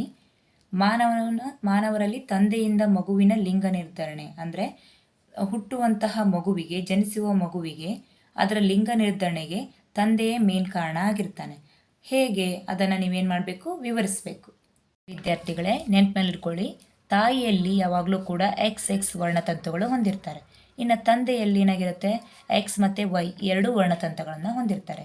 ಮಗು ಜನಿಸುವಂತಹ ಸಂದರ್ಭದಲ್ಲಿ ಲಿಂಗ ನಿರ್ಧರಣೆ ಮಾಡಬೇಕಾದ್ರೆ ವರ್ಣತಂತುಗಳು ಕ್ರಾಸ್ ಆಗುವಾಗ ಏನಾಗಿರುತ್ತೆ? ತಾಯಿಯಿಂದ X ಬಂದಾಗ ತಂದೆಯಿಂದನೂ ಕೂಡ X ಬಂತು ಅಂದರೆ ಅಲ್ಲಿ ಏನಾಯಿತು? XX ಆಯಿತು, ಅಂದರೆ ಇಲ್ಲಿ ಹೆಣ್ಣು ಮಗು ಜನಿಸುತ್ತೆ. ಅದೇ ರೀತಿ ತಾಯಿಯಿಂದ ಅಗೇನ್ X ಬಂತು ಆದರೆ ತಂದೆಯಿಂದ Y ಬಂದರೆ ಅಲ್ಲಿ X ಮತ್ತು Y ಆಯಿತು, ಅಂದರೆ ಯಾವುದು? ಎಸ್, ಗಂಡು ಮಗು ಜನಿಸುತ್ತೆ. ಹಾಗಾಗಿ X ಮತ್ತು Y ಎರಡೂ ವರ್ಣತಂತುಗಳನ್ನು ಹೊಂದಿರುವವರು ಯಾರು? ತಂದೆ.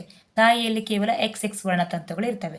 ಈ ಕಡೆಯಿಂದ ತಂದೆ ಕಡೆಯಿಂದ ಯಾವ ವರ್ಣತಂತುಗಳು ಬರ್ತವೆ ಅನ್ನೋದ್ರ ಮೇಲೆ ಮಗುವಿನ ಲಿಂಗ ನಿರ್ಧರಣೆ ಆಗುತ್ತೆ. XX ಬಂದಾಗ ಹೆಣ್ಣು ಮಗು ಆದರೆ XY ಬಂದಾಗ ಗಂಡು ಮಗು. ಪರೀಕ್ಷೆಯಲ್ಲಿ ನೀವೇನು ಬರೀಬೇಕು? ಈ ಪ್ರಶ್ನೆ ಕೊಟ್ಟರೆ ಎಲ್ಲ ಮಕ್ಕಳು ತಮ್ಮ ತಾಯಿಯಿಂದ X ವರ್ಣತಂತುವನ್ನು ಪಡೆದುಕೊಳ್ಳುತ್ತಾರೆ. ಆಗ ಈ X ವರ್ಣತಂತುವಿಗೆ ತಂದೆಯಿಂದ X ವರ್ಣತಂತು ಸೇರಿದರೆ ಹೆಣ್ಣು ಮಗು, ಹಾಗೂ ತಾಯಿಯಿಂದ ಬಂದಂತಹ X ವರ್ಣತಂತುವಿಗೆ ತಂದೆಯಿಂದ Y ವರ್ಣತಂತು ಸೇರಿದರೆ ಗಂಡು ಮಗು ಜನಿಸುತ್ತದೆ. ಹಾಗಾಗಿ ಮಗುವಿನ ಲಿಂಗ ನಿರ್ಧರಣೆಗೆ ತಂದೆಯೇ ಕಾರಣ ಹೊರತು ತಾಯಿ ಅಲ್ಲ. ಇಷ್ಟು ಬರೆದ್ರೆ ನಿಮಗೆ ಅಷ್ಟು ಮಾರ್ಕ್ಸ್ಗಳನ್ನು ನೀವು ಪಡ್ಕೋಬಹುದು. ಇನ್ನು 16ನೇ ಮೇನಲ್ಲಿ ಕೆಳಗಿನ ಪ್ರಶ್ನೆಗಳಿಗೆ ಉತ್ತರಿಸಿರಿ. ಟೋಟಲ್ ಆಗಿ 5 ಮಾರ್ಕ್ಸಿಂದ ಒಂದು ಕ್ವಶನ್ ಇದೆ, ಒಂದೇ ಕ್ವಶನ್ನು. ಅದರಲ್ಲಿ ABC ಅಂತ ಹೇಳಿ ಮತ್ತೆ 3 ಡಿವೈಡನ್ನು ಮಾಡಿದ್ದಾರೆ ಸಬ್ಬಾಗಿ. ಅದರಲ್ಲಿ 38ನೇ ಪ್ರಶ್ನೆ, ಮಾನವರಲ್ಲಿ ಅನುಸರಿಸುವ ವಿವಿಧ ಗರ್ಭ ನಿರೋಧಕ ವಿಧಾನಗಳು ಯಾವುವು? ಗರ್ಭವನ್ನು ಧರಿಸದಂತೆ ಅದನ್ನು ತಡೆಗಟ್ಟಲಿಕ್ಕೆ ಅನುಸರಿಸಬೇಕಾದಂತಹ ವಿವಿಧ ರೀತಿಯಾದಂತಹ ವಿಧಾನಗಳನ್ನು ನೀವೇನು ಮಾಡಬೇಕು? ಮೆನ್ಷನ್ ಮಾಡಬೇಕು. ಯಾವುದು ಹಾಗಿದ್ರೆ? ಗರ್ಭ ನಿರೋಧಕ ವಿಧಾನಗಳು ಕೇವಲ ಮಹಿಳೆಯರಿಗಷ್ಟೇ ಇಲ್ಲ, ಪುರುಷರಿಗೂ ಕೂಡ ಇದ್ದಾವೆ. ಹಾಗಾಗಿ ಸುಮಾರಷ್ಟು ವಿಧಾನಗಳಿದ್ದಾವೆ. ಅವುಗಳಲ್ಲಿ ನೀವು ಯಾವುದಾದ್ರನ್ನು ಒಂದು 3ರಿಂದ 4 ಮೆನ್ಷನ್ ಮಾಡಬೇಕಾಗತ್ತೆ. ಮೊದಲೇದು ಯಾವುದು ನೋಡ್ರಿ, ಆ ಗರ್ಭ ನಿರೋಧಕ ವಿಧಾನಗಳು. ಮೊದಲೇ ಪಾಯಿಂಟು, ವೀರ್ಯಾಣುವು ಅಂಡಾಣುವನ್ನು ತಲುಪದಂತೆ ಯಾಂತ್ರಿಕ ತಡೆ ಉಂಟು ಮಾಡುವುದು. ಅಂದರೆ ಪುರುಷರಿಂದ ಬರುವಂತಹ ವೀರ್ಯಾಣು ಸ್ತ್ರೀಯ ದೇಹದೊಳಗೆ ಅಂದರೆ ಯೋನಿಯೊಳಗೆ ಅಂಡಾಣುವನ್ನು ತಲುಪದಂತೆ ಯಾಂತ್ರಿಕ ತಡೆ ಉಂಟು ಮಾಡುವುದು. ಇನ್ನು 2ನೇ ಪಾಯಿಂಟು, ಶಿಶ್ನದ ಮೇಲೆ ಕಾಂಡೋಮ್ ಧರಿಸುವುದು. ಇದರಿಂದ ಏನಾಗುತ್ತೆ? ಸ್ಪರ್ಮ್ಗಳ ಬಿಡುಗಡೆ ಆಗೋದು ಅದರಲ್ಲೇ ಇರುತ್ತೆ. ಸ್ಪರ್ಮ್ಗಳೇನಾಗ್ತವೆ? ಆ ಕಾಂಡೋಮ್ನಲ್ಲೇ ಇರ್ತವೆ. ಇದು ಸ್ತ್ರೀಯರ ದೇಹವನ್ನು ಅಂದರೆ ಗರ್ಭಾಶಯ ಭಾಗವನ್ನು ಅದು ತಲುಪೋದಿಲ್ಲ. ಅಥವಾ ಯೋನಿಯೊಳಗೆ ಚೀಲವನ್ನು ಧರಿಸುವುದು. ಸ್ತ್ರೀಯರಿಗೆ ಸಂಬಂಧಪಟ್ಟಂತೆ ಏನು ಮಾಡ್ಬೋದು? ಯೋನಿಗಳಿಗೆ ಚೀಲವನ್ನು ಧರಿಸುವುದು. 3ನೇ ಪಾಯಿಂಟು, ಗರ್ಭ ನಿರೋಧಕ ಸಾಧನಗಳಾದಂತಹ ವಂಕಿ ಅಥವಾ ಕಾಪರ್ ಟೀಗಳನ್ನು ಹಾಕಿಕೊಳ್ಳುವುದು. ಮಹಿಳೆಯರಿಗೆ ಏನು ಮಾಡ್ತಾರೆ? ಗರ್ಭ ನಿರೋಧಕ ಸಾಧನಗಳು ಅಂದರೆ ವಂಕಿ ಮತ್ತು ಕಾಪರ್ ಟೀ ಅಂತ ಇದೆ, ಅವುಗಳನ್ನು ಏನು ಮಾಡಬೇಕು? ಹಾಕಿಕೊಳ್ಬೋದು. ಇನ್ನು 4ನೇ ಪಾಯಿಂಟು, ಶಸ್ತ್ರಚಿಕಿತ್ಸೆ ಹಾಗೂ ಮಾತ್ರೆಗಳ ಮೂಲಕ ಹಾರ್ಮೋನ್ಗಳ ಸಮತೋಲನವನ್ನು ಬದಲಾಯಿಸುವುದು. 2ನೇ ಪ್ರಶ್ನೆ, ತುಂಡರಿಕೆ ಮತ್ತು ಪುನರುತ್ಪಾದನೆಗಳ ನಡುವಣ ಯಾವುದಾದರೂ ಒಂದು ವ್ಯತ್ಯಾಸವನ್ನು ಬರೆಯಿರಿ ಅಂತ ಇದೆ. ತುಂಡರಿಕೆ, ಪುನರುತ್ಪಾದನೆ. ಈ ತುಂಡರಿಕೆ ಪಾರ್ಟಿಗೆ ಬಂದ್ವಿ ಅಂದರೆ ನಾವು, ಇದು ಜೀವಿಗಳಲ್ಲಿ ಸಂತಾನೋತ್ಪತ್ತಿಯ ವಿಧಾನವಾಗಿದೆ. ಇದು ಸಂತಾನೋತ್ಪತ್ತಿಯ ಒಂದು ರೀತಿಯಾದಂತಹ ವಿಧಾನ. ಇದರಲ್ಲಿ ಒಂದು ಜೀವಿ ಅನೇಕ ಸಣ್ಣ ಸಣ್ಣ ತುಂಡುಗಳಾಗಿ ವಿಭಜನೆ ಹೊಂದಿ ಪ್ರತಿಯೊಂದು ತುಂಡು ಹೊಸ ಜೀವಿಯಾಗಿ ಬೆಳೆಯುತ್ತದೆ. ತುಂಡರಿಕೆ ಹೆಸರಲ್ಲೇ ಇದೆ. ಏನು ಮಾಡುತ್ತೆ? ಇದು ಸಂತಾನೋತ್ಪತ್ತಿಯ ಒಂದು ವಿಧಾನ. ಅದರಲ್ಲಿ ಒಂದು ಜೀವಿ ಅನೇಕ ಸಣ್ಣ ಸಣ್ಣ ಸಣ್ಣ ತುಂಡುಗಳಾಗಿ ವಿಭಜನೆ ಹೊಂದುತ್ತೆ. ಆ ವಿಭಜನೆ ಹೊಂದಿರುವಂತಹ ಪ್ರತಿಯೊಂದು ತುಂಡುಗಳು ಏನು ಮಾಡ್ತವೆ? ಮತ್ತೊಂದು ಹೊಸ ಜೀವಿಯಾಗಿ ಬೆಳವಣಿಗೆಯನ್ನು ಹೊಂದ್ತವೆ. ಪುನರುತ್ಪಾದನೆ ಇದೇನಾಗಿಲ್ಲ, ಜೀವಿಗಳಲ್ಲಿ ಸಂತಾನೋತ್ಪತ್ತಿಯ ವಿಧಾನ ಅಲ್ಲ. ಯಾಕೆ ಹೇಳಿ? ಇಲ್ಲಿ ಇಂಟೆನ್ಷನಲಿ ಇದೇನಾಗೋದಿಲ್ಲ, ಡಿವೈಡ್ ಆಗೋದಿಲ್ಲ. ಕೇವಲ ಕೆಲವೊಂದು ಬಾರಿ ಅನಿವಾರ್ಯ ಕಾರಣದಿಂದ ದುರಸ್ತಿ ವಿಧಾನವಾಗಿದೆ, ಅನಿವಾರ್ಯ ಕಾರಣದಿಂದ ತುಂಡಾಗುತ್ತೆ. ಆಗ ಆಕಸ್ಮಿಕವಾಗಿ ಜೀವಿಯ ದೇಹದ ಯಾವುದೇ ಭಾಗ ಕತ್ತರಿಸಿದಾಗ ಆ ಭಾಗ ಪುನಃ ಬೆಳೆಯಲ್ಪಡುತ್ತದೆ. ಇದನ್ನು ನಾವು ಪುನರುತ್ಪಾದನೆ ಅಂತ ಹೇಳಿ ಕರಿತೇವೆ. ಇದಕ್ಕೆ ಉದಾಹರಣೆಯಾಗಿ ನಾವು ಹಲ್ಲಿಗಳನ್ನು ಹೇಳ್ಬೋದು. ಹೌದಾ, ಪ್ರತಿಯೊಂದು ಹಲ್ಲಿಯ ಬಾಲನ್ನು ಕೂಡ ಕಟ್ಟಾಗೋದಿಲ್ಲ. ಏನೋ ಒಂದು ಅನಿವಾರ್ಯ ಆಕಸ್ಮಿಕವಾಗಿ ಅದು ಕಟ್ಟಾದಾಗ ಮತ್ತೆ ಏನಾಗುತ್ತೆ, ಆ ಭಾಗ ಬೆಳವಣಿಗೆಯನ್ನು ಹೊಂದುತ್ತೆ. ಇದು ಪುನರುತ್ಪಾದನೆ. ಇಲ್ಲಿ ಜೀವಿಗಳ ಸಂತಾನೋತ್ಪತ್ತಿಯ ವಿಧಾನನೇ ಆಗಿದೆ, ಆದರೆ ಇದು ವಿಧಾನ ಅಲ್ಲ. ಇಲ್ಲಿ ಏನಾಗುತ್ತೆ, ಒಂದು ಜೀವಿ ಸಣ್ಣ ಸಣ್ಣ ತುಂಡುಗಳಾಗಿ ವಿಭಜನೆ ಹೊಂದಿ ಹೊಸ ಜೀವಿಯಾಗಿ ಬೆಳೆಯುತ್ತೆ. ಇದು ಕೇವಲ ದುರಸ್ತಿ ವಿಧಾನ. ಕೆಲವೊಂದು ಬಾರಿ ತನ್ನಷ್ಟಕ್ಕೆ ತಾನೇ ಆಕಸ್ಮಿಕವಾಗಿ ಆ ಭಾಗ ಕತ್ತರಿಸುವುದಾಗ ಪುನಃ ಆ ಭಾಗ ಬೆಳೆಯಲ್ಪಡುತ್ತದೆ. ಇದು ಇವೆರಡರ ಮಧ್ಯೆ ಇರುವಂಥ ವ್ಯತ್ಯಾಸ. ಇನ್ನು 38ನೇದರಲ್ಲಿ ಕೊನೆಯ ಪ್ರಶ್ನೆ ಏನಿದೆ ಅಂದರೆ, ನಿಷೇಚನದ ನಂತರ ಹೂವಿನಲ್ಲಿ ಆಗುವ ಬದಲಾವಣೆಗಳೇನು? ಏನೇನು ಬದಲಾವಣೆಗಳಾಗ್ಬೋದು? ನಿಷೇಚನದ ನಂತರ ಅಂಡಾಣುವಿನ ಒಳಗೆ ಯುಗ್ಮಜವು ಹಲವು ಬಾರಿ ವಿಭಜನೆ ಹೊಂದಿ ಭ್ರೂಣವಾಗುತ್ತದೆ. ನಿಷೇಚನ ಆಗುತ್ತಾ ಅಂದರೆ ಶಲಾಕಾಗ್ರದ ಮೇಲೆ ಪರಾಗರೇಣುಗಳು ಹೋಗಿ ಬಿದ್ದಾದ ಮೇಲೆ ಅಂದರೆ ಕೇಸರಗಳು, ಅಲ್ಲಿ ನಿಷೇಚನ ಆಗುತ್ತೆ. ಪರಾಗಸ್ಪರ್ಶ ಕ್ರಿಯೆ ನಡೆಯುತ್ತೆ, ಒಳಗಡೆ ನಿಷೇಚನ ಆಗುತ್ತೆ. ಅದಾದಮೇಲೆ ಆ ಶಲಾಕ ನಳಿಕೆಯ ಮೂಲಕ ಅಂಡಾಣುಗಳು ಏನು ಮಾಡ್ತವೆ, ಬಂದು ಅಂಡಾಶಯ ಭಾಗವನ್ನು ತಲುಪಲಿಕ್ಕೆ ಶುರು ಮಾಡ್ತವೆ. ಅದಾದಮೇಲೆ ಆ ಅಂಡಾಣುಗಳು ಏನು ಮಾಡ್ತವೆ, ಒಳಗಡೆ ಹೋಗಿ ಅಂಡಾಶಯದ ಭಾಗದಲ್ಲಿ ಯುಗ್ಮಜ ಆಗಿರುತ್ತೆ. ಆ ಯುಗ್ಮಜ ಹಲವು ಬಾರಿ ವಿಭಜನೆಯನ್ನು ಹೊಂದಿ ಕೊನೆಗೆ ಅದು ಭ್ರೂಣವಾಗುತ್ತೆ. 2ನೇ ಪಾಯಿಂಟು, ಅಂಡಾಣುವಿನ ಸುತ್ತ ಒರಟಾದ ಪದರ ಬೆಳೆದು ನಿಧಾನವಾಗಿ ಬೀಜವಾಗುತ್ತದೆ. ಹೂವಿನ ಅಂಡಾಶಯ ಭಾಗ ಏನಿರುತ್ತಲ್ವ, ಆ ಹೂವಿನ ಅಂಡಾಶಯ ಭಾಗದಲ್ಲಿ ಒಳಗಡೆ ಅಂಡಾಣುಗಳಿರ್ತವೆ. ಈ ಅಂಡಾಣುವಿನ ಸುತ್ತ ಏನು ಮಾಡುತ್ತೆ, ಒರಟಾದ ಪದರ ಬೆಳೆಯುತ್ತೆ. ಬೆಳೆದು ಈ ಒಳಗಡೆ ಇರುವಂತಹ ಅಂಡಾಣುಗಳು ನಿಧಾನವಾಗಿ ಏನಾಗ್ತವೆ, ಬೀಜಗಳಾಗ್ತವೆ.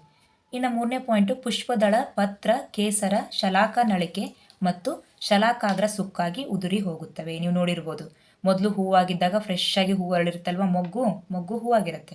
ಅದು ಒಂದಿನ ಇರುತ್ತೆ, ಮಾರನೇ ದಿನ ಏನಾಗುತ್ತೆ, ಅದರ ಎಲ್ಲ ದಳಗಳು ಉದುರ್ಕೊಳ್ತಾ ಹೋಗ್ತವೆ. ಆಮೇಲೆ ಶಲಾಕ ನಳಿಕೆ, ಶಲಾಕಾಗ್ರ ಇವೆಲ್ಲ ಸುಕ್ಕಾಗಿ ಅಂದರೆ ಹಣ್ಣಾಗಿ ಉದುರಿ ಬೀಳ್ತವೆ. ಹಣ್ಣಾಗಿ ಅಂದರೆ ಅದು ಹಾಳಾಗಿ ಬೀಳ್ತವೆ ಅಂತ ಹೇಳಿ, ಮಾಗಿ ಹೋಗಿ ಬೀಳ್ತವೆ.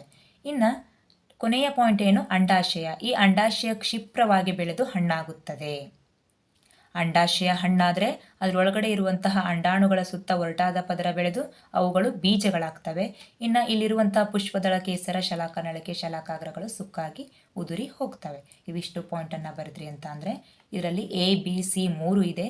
ಈ 3 ಸರಿಯಾಗಿ ಬರೆದ್ರೆ 5ಕ್ಕೆ 5 ಅಂಕಗಳನ್ನು ನೀವು ಪಡಿಬೋದು.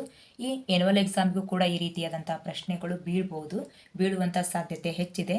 ಹಾಗಾಗಿ ನೀವೇನು ಮಾಡಬೇಕು ವಿದ್ಯಾರ್ಥಿಗಳೇ, ಸರಿ ಮಾಡಿ ಇವುಗಳನ್ನು ಕಲ್ಕೋಬೇಕು. ಇಲ್ಲಿಗೆ ನಾವು ಈ ಒಂದು 2024-25ನೇ ಸಾಲಿನ ರಾಜ್ಯ ಮಟ್ಟದ ಪೂರ್ವ ಸಿದ್ಧತಾ ವಿಜ್ಞಾನ ಪ್ರಶ್ನೆ ಪತ್ರಿಕೆಯನ್ನು ಕಂಪ್ಲೀಟಾಗಿ 3 ಭಾಗಗಳನ್ನು ನಾವು ವಿಶ್ಲೇಷಣೆ ಮಾಡಿದ್ದೇವೆ. ಇದರಿಂದ ನೀವು ಆದಷ್ಟು ಉಪಯೋಗವನ್ನು ತಗೊಳ್ರಿ. ಈ ಕ್ವಶನ್ ಪೇಪರನ್ನು ಸರಿಯಾಗಿ ಬಿಡಿಸ್ರಿ. ಇದರಲ್ಲಿ ಆರಾಮ್ ಪಾಸಿಂಗ್ ಮಾರ್ಕ್ಸ್ ನಿಮಗೆ ಸಿಗ್ತವೆ. ಅದಕ್ಕಿಂತ ಹೆಚ್ಚಿಗೆ ಮಾರ್ಕ್ಸ್ಗಳು ಕೂಡ ಸಿಗ್ಬೋದು.